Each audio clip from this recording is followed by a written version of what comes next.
Hey people, let's sketch about and talk about baseboard details. They sound simple, but they get complex quite quickly. I have a few to share with you. I'm going to start with the most traditional applied baseboard that most buildings have. Second is a little fancier and more modern, minimal. A flush base has that baseboard flush with the wall above it. And then there's a reveal base or a museum base where there is no quote baseboard. It's just a reveal between the wall material and the floor. Let's jump into this. I have a few photos to share.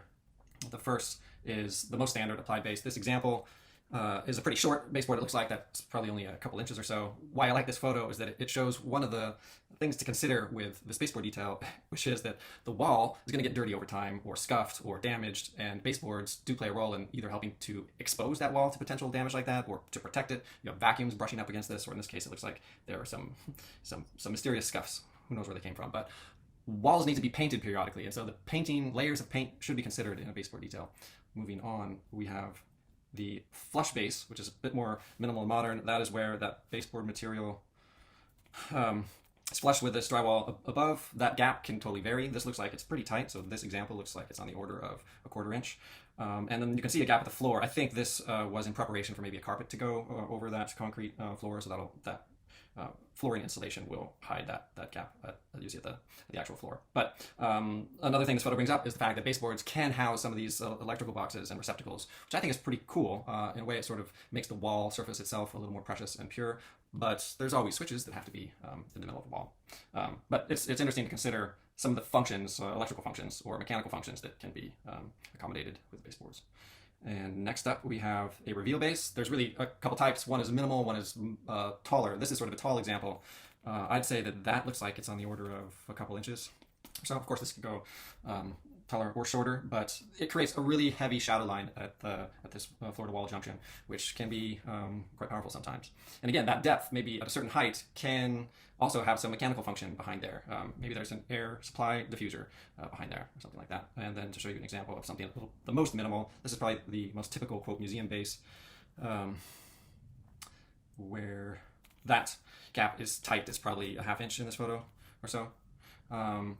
One thing to consider with museum bases is that I think they actually do lend themselves to, beyond the aesthetics, to museums, because museum walls get painted all the time.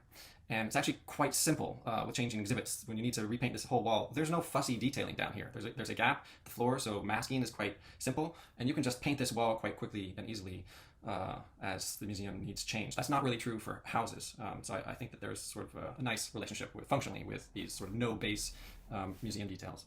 And let's get into sort of sketching and talking about each of these in sequence. So let's start with a standard detail setup where we have a subfloor here. This is our plywood. This is sort of geared toward what a residential construction detail would look like. Subfloor. On top of the subfloor, we have a finished floor. Let's just assume that it's T&G hardwood flooring of some kind. Let's also assume that this is an interior partition detail, so we're not at the outside of the building. So we have a sill plate that's probably a 2x4 or 2x6, and then we have wall framing, potentially with insulation for sound deadening potentially here, which comes into play when you're thinking about the baseboard detail, because some lend themselves to maintaining a sound barrier versus sort of exposing some potential gaps. So this is our base framework for drawing the detail, and we're just concerned with where the wall and floor meet and how best to detail that. Let's get into the first detail here, which will be our applied base. So there's a beautiful simplicity with an applied base. Again, we all live with it, most of us, it's in most buildings. This allows the wall material, in this case, let's just assume it's drywall, to be applied directly over the framing. And the bottom of the drywall there can be sort of rough. We don't care. There's drywall trim isn't needed because we're going to come back with a piece of wood baseboard. This can be stain grade wood or paint grade wood, but we're going to simply face apply that to the bottom of the wall. It gets finish nailed into the framing and covers up the bottom of the drywall. So this makes for quite a straightforward detail. It serves the function of protecting the more sensitive, more delicate wall material from kicks or from vacuums, and also, sort of, you have to think of a baseboard in relationship to the rest of the details in the house, such as at a door.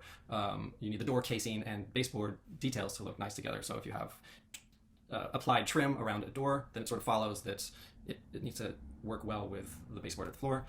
You'll notice that I did, let me zoom into the very base here, because it's sort of popular practice to, in a sense, add a second baseboard, which is a shoe molding trim piece, which let's try to avoid. I think that if we're doing applied trim in a house, Let's try to execute it so that this shoe molding is not needed. It really sort of visually clutters up the detailing and is sort of the easy way out. So let's assume we don't want that shoe molding. What it does is force the bottom of the baseboard to be scribed to the floor, because you don't want, if the floor is always wavy to some degree. So there's a point where the floor itself could be down here, and then it rises up here, so you have this gap developing. Well, we don't want to see any gap. We want that to look tight along the whole bottom of the baseboard. One way to facilitate scribing the bottom of the baseboard is to put a bevel on the back side of your baseboard trim. So you could whip this through a table saw. It just gives you less material at the bottom, which makes it easier to scribe and shave off as necessary to get it to perfectly match the movement in the floor. And so what we do is we set the top of the baseboard to be dead level. And the height of that should be set by, well, it depends on the height of the baseboard. And typically you work with 1x material, and the height of the baseboard would be chosen so that it is sort of in proportion to the height of the space. You wouldn't have a 3-inch high baseboard with 12-foot high ceilings. Typically we would raise the height of the baseboard so that it looks a little bit more in proportion to the overall height of the room. Anyway, the top of the baseboard stays level, like water level, and you take care of any undulations at the bottom through scribing. So this is really quite straightforward. I guess what I didn't draw was the fact that when drywall goes up, it always gets a skim coat, which has a thickness, and this sort of comes into play with the flush bases later on. So that's can be, especially for like the flattest drywall level 5 finish, that can easily be 1/8 of an inch of mud thickness. And the beauty, again, of an applied base is that toward the bottom of the wall, you don't have to be super precious about it because you're applying your baseboard trim over that anyway. There is another potential for a gap to occur right here, which is often caulked, which gets tricky if this is stain grade. So caulk, and it can be done either with stain grade baseboard or painted base. 10 times easier if you're just painting everything, but just something to keep in mind. You want that joint as tight as possible, and if it starts to open up because your wall is waving, then you do need to fill that with caulk, and it just becomes sort of an extra step to take care of in the finishing stages. So that is our applied base. I'm going to fade that out. We're going to draw over that with a flush base detail. So let's draw a flush base. A flush base means that we have drywall that needs to stop some amount above what will be the flush base. So we hang our drywall. This is our drywall. And this flush base, because there's going to be a reveal between the drywall and the flush base material. This is our flush base. You can see here. It means that we need to use drywall trim pieces to finish this corner of the drywall. And it may have a profile, either an L or a Z. Let me draw that here. So you hang your drywall, then you put on this corner bead. Let's just call it an L for now. Well, let's just do a Z. So let's say it returns behind the flush base. So this means that when you come back to do your mudding is able to obviously mud to that trim profile. This is our 1/8 inch thick mud. So if you had 5/8 drywall, 5/8 gyp, sorry, the overall thickness is on the order of 3/4 inches total, which means that, and that 3/4 inch needs to be flush with our base below. One issue with this detail, as I've drawn it, is that this becomes a bit of a sensitive gap right here, and a weak point for the whole wall assembly acoustically. It means that any sound from this room is able to sort of find that weak point and migrate through the wall, which is not great if there are back-to-back bedrooms or something like that going on. So this is a cheap way to do a flush base detail, but not necessarily the best if acoustics are a concern. So one way around that would have been to essentially have done 2 layers of drywall, and I'll just pretend like the whole wall moved to the right. So we could have done a whole layer of drywall here first, and then our second layer goes on above that, and our flush base gets applied through that first layer of drywall into the framing. This is pretty bulletproof. The downside is that there is the expense of now having 2 layers of drywall, but 2 layers of drywall is actually a really good thing 99% of the time, and hanging drywall is not the real expensive part of drywall. The work and labor of drywall is really in the finishing and all of the mud coats and the leveling of that surface. So just the material and hanging costs isn't, I think, you should be open to considering, especially with the benefits that 2 layers, that the massive 2 layers of drywall give you acoustically. It's sort of like, it'll make the sound transmission drastically reduced if you're doing this detail. And it's very conducive to doing a flush base, like I'm showing here. There is potentially, if you're interested in, I'm going to fade this out. If we wanted to avoid 2 layers of drywall, then here's our framing. This is our first layer of drywall, our only layer of drywall. Now we need to get a flush base, but something more robust and continuous acoustically. So you could potentially do a 1/4 inch layer of drywall. Just show this in a darker color. That is a 1/4 inch thick piece of drywall. You can seal it to the drywall above. So now we've improved the acoustic performance. So there's no sort of open gap for sound to travel through. What this means is that we've thinned down the thickness of the flush base. So when we go to the flush base, if our total assembly was 3/4 of an inch, we've just lost 1/4 of an inch. So now we have a 1/2 inch left to play for the wood. So this is our flush wood base here, which I think is pretty feasible. I mean, the thinner wood gets, the more wavy it is, the more maybe you need to nail it into the framing. But I think a 1/2 inch thick base, to me, seems pretty feasible. And I sort of like the hybrid approach of this detail. It means that your actual reveal is about a 1/2 inch deep, which I think is fairly appropriate. I think 3/4 of an inch deep for a reveal is a little much. It's sort of like what's going on back there. Dust will get in there. It's super hard to clean. Painting becomes an issue. And then this height, again, is up to us. I personally think that 3/8 of an inch for the height of a reveal is sort of a magic dimension. I think a 1/4 inch can be a little bit tight, and a 1/2 inch starts to look a little bit too open. So personally, I'm a fan of 3/8 of an inch. So that is our flush base detail. Now let's get into the reveal base. Clear this. Okay, and fade some stuff out. Okay, so now we're at the reveal base. And in the reveal base, our drywall is going to come down pretty close to, let's do the tall reveal base first. And by tall, I mean a couple inches. So our drywall is stopping a couple inches short of the floor. And the question is how we detail this down here. Again, if acoustics are a concern, we have to mitigate that. So let's just assume we need something like that 1/4 inch drywall to provide some acoustic continuity for us here. And then I think what would be sort of a robust detail for this base here would be an aluminum angle, and it can be an unequal angle, let's say of maybe 5/8 wide by whatever you want, 2 inches tall, let's say. So this is an aluminum angle. And I say 5/8 tall because if we zoom in here, I'm letting it hang out from the face of the drywall by about 1/8 of an inch. And I think this is sort of a nice protector for the base. So when it gets kicked or a vacuum hits it or any floor cleaning equipment, that little protrusion of 1/8, I think, goes a long way toward helping to ensure that our drywall stays unmarred. What's also nice is that when you go to paint your drywall, whatever color you do, it can always just easily mask to the top of that angle, and you're sort of done. What is a little bit sketchy about this detail is down here. So let me explain this a little bit. Wood flooring moves. It's not. It shrinks and swells with changes in environmental conditions, temperature, and humidity, and will continue to shrink and swell through seasonal variations. So you never install a wood floor tight up against a sill plate like this. It always needs to be held off.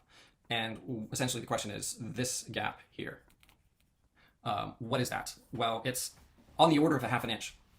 If you're using, let's say, 3/4 inch wood flooring. And I believe, the thicker your wood floor, the more gap you can expect there during these seasonal movements. So part of the whole function of a baseboard is to cover up that joint so that you are hiding that gap that is required for the proper installation of a wood floor. In our detail right here, we're sort of pushing the limits we only have a 1/4 inch of drywall and we have this 1/8 inch thick aluminum angle. So that's 3/8 of an inch. The wood floor installation, we may end up seeing gaps in the wood floor the way we're doing this, which to me, again, then lends itself to the concept of doing 2 layers of drywall, because if we had a 2-layer drywall detail, then all this can get pushed back. Our aluminum angle can move back all the way here, and our wood floor will be fully covered because we just have that much more thickness of a wall assembly to deal with. So something to consider. Again, this comes up because of an acoustic issue.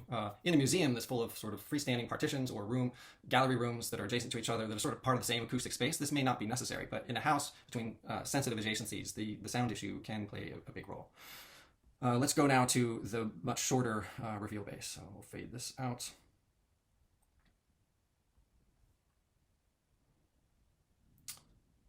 Give me 1 second here. Okay. All right, so now let's do our tighter base. So we have drywall that is coming down to within about a 1/2 inch of the floor, which we saw in that first photo. So that is our drywall. What's cool about a shorter reveal is that standard drywall trims, like from a brand like Trimtex or Pitcon or Fry Reglets, you can buy trim pieces that will that are made for shadow reveals like this. So our trim profile could be essentially what finishes this entire reveal. So we could have this Z-shape drywall profile. We come back with our mud and skim coats for the drywall. So that's a mud and flange there. And we're left with, excuse me 1 second, we end up having a 1/2 inch reveal or so for this more minimal detail. Same thing applies to this situation of a gap in the wood floor being required to accommodate the movement of the wood.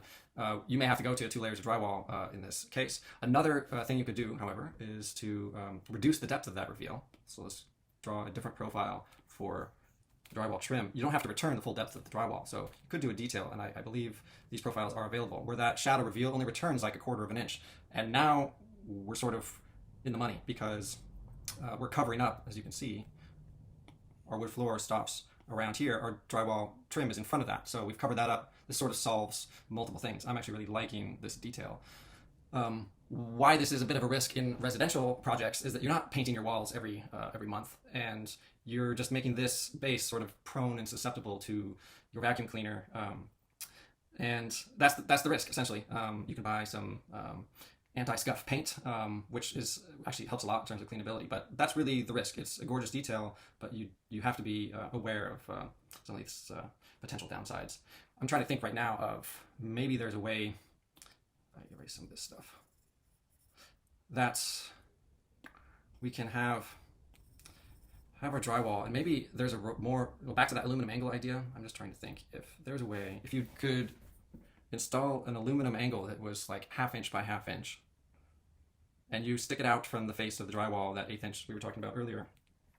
So if that could be a aluminum angle, and somehow you have to fasten that into the sill plate or the studs, which I think you could do. It's a bit of a challenge to fasten that, but that could be pretty cool because your shoe or your vacuum cleaner is sort of hitting this as a bumper instead of the painted drywall surface, which is way more protective of that wall.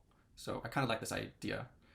Anyway, maybe something to chat about with for sure, all the trades to see what they think about that detail and how it might affect their work. But to me, I see some promise in that. Anyway, I hope this helps sort of expose some of the complexities and thinking behind which way you're going to go with your baseboard and wall-to-floor detailing. And I hope to get into more details like this in the future. Take care.